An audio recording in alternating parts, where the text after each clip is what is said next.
Welcome to Golf Weekly. I'm your host, Daniel Cort, and with me from the JPGA, Chris Tremblay. Thank you. Always fun to be here, Daniel. Chris, great to have you, and I got to thank you on air for covering for me a few of the last 3 weeks.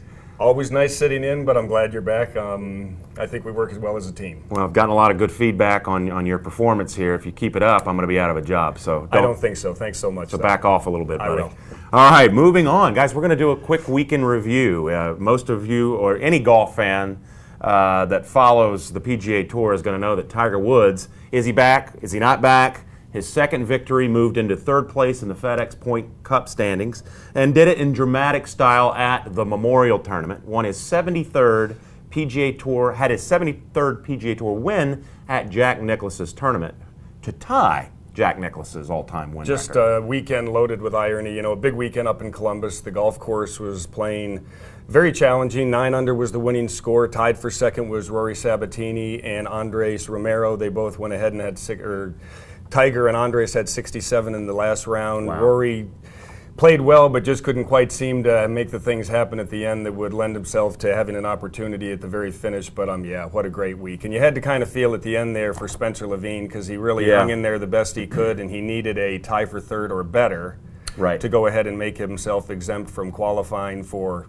the U.S. Open, and unfortunately that didn't pan out. He finished tied for fourth, so he had to go through the qualifying, and as it panned out, he did not make it up in Columbus yesterday. Well, it's amazing, you know, watching Spencer earlier in the year had a chance to win. Actually had a 7-shot lead over Kyle Stanley. At Phoenix, yeah. At Phoenix, and wound up losing that tournament to Kyle, who played phenomenally in the last round. But, you know, those things leave scars on players, and a lot of the times those guys will take those with them. And it seemed to show a little bit on Spencer and coming down the stretch. But, you know, really where that tournament was won, and we all know this, the shot on 16, Tiger chipping in, where Jack Nicklaus actually called that after the round the greatest shot he'd ever seen under the circumstances. Well, the 16th hole, for those that know Muirfield Village, that hole has changed. When I caddied there as a kid, there was no pond in front of the green. That's right. There was a big, deep bunker. But, you know, it's funny because whenever it rained, it was always wet down in the gully there. Right. So, you know, obviously over time they felt that a pond was due and they put it in there. So everybody that was missing the green on Sunday was missing it long, and I believe they said only 10 players went ahead and hit that green in regulation on Sunday. And needless to say, Tiger was not one of them, but when he got behind the green and opened up that wedge and has a made that flair for the dramatic, doesn't he? To make that full swing with that pond on the other side, it goes to show you the confidence that, you know, he had in the shot. But, you know, it landed perfectly and trickled right down to the hole, and, you know, almost like the Masters years ago where that ball trickled in. It felt very similar to that. But, you know, he even said this was even a tougher shot because he had about a foot and a half window to put that in, coming out of a terrible lie in deep rough with water behind him. You know, and that reverberation, that roar, that Tiger roar, that Phil roar are different roars. And I think those guys behind them, you know, it was as much about that intimidation, that Tiger had done something really Tiger-esque. And it didn't help their cause at all. Didn't help their cause coming in, and then Tiger puts a punctuation on it in classic form by birdieing 18 to win his second event this year. And real similar, you know, he goes into Bay Hill and just comes out of hibernation right before the Masters. Right before the Masters, had a lackluster performance at the Masters, and then 2 weeks before the Open, he wins at Jack's tournament. So he wins 2 Legends tournaments. But what he said in his post-show interview, I would find if I was another touring player or an opponent of his, would be very scary, which says he's now striping the ball with better compression and hitting it high, which at Bay Hill he said he didn't have control of his high shots. So Tiger being able to control the ball and hit it with the height to stop it on the greens at Olympic Club is going to really be a big factor. It certainly seemed as though he was shaping the ball better than he you know, was at Bay Hill and going into the Masters.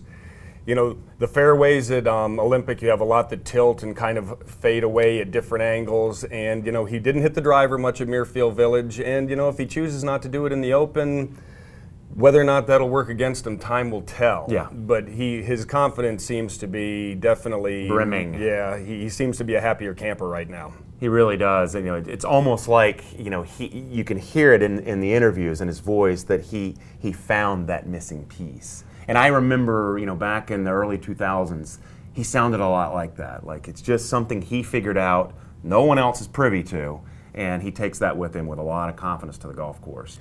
Speaking of confidence, or lack thereof, Rory McIlroy, defending champion of the U.S. Open, is already over at Olympic Club working on things because he's missed 3 cuts in a row. Talk briefly about that. Well, he's going to play at Memphis this week, so he's going to go ahead and play his way in, as opposed to going ahead and just staying at Olympic the whole week. Yeah, it seems as though recently, and we went over this last week, that he's either finishing first, second, or third, or he's missing the cut. Right. And if you kind of watch his swing right now, for those of us that are kind of a little bit more savvy to watching the mechanics of the swing, yeah, he's got kind of a move going on in his swing with his midsection where he's pushing his pelvis into the hitting zone, which means going through impact, you have to get a little handsier, and as much speed as he has going through there, unless your timing's right on, it's awfully difficult to control what the ball's going to do. Not only direction, but trajectory, and I don't know if that's what you're looking to have happen before you go into a U.S. Open. Yeah, I heard Nick Faldo commenting on that, and no one really understands the swing as good as Nick, or he's a swing guru for sure.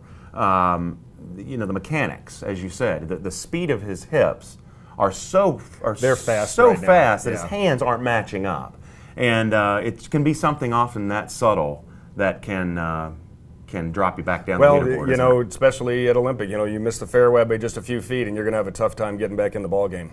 Well, it'll be exciting. That's about all the time we have. It's going to be exciting to see how it all unfolds. You know, it's just been an amazing year with legends showing up like Tiger and Phil and the new young guns rearing their heads. It's going to be should be some fun watching the next to few see weeks. them clash. That's all the time we have for this segment. When we come back, we're going to be joined by the head ladies coach of the USCB Sand Sharks. Stay with us.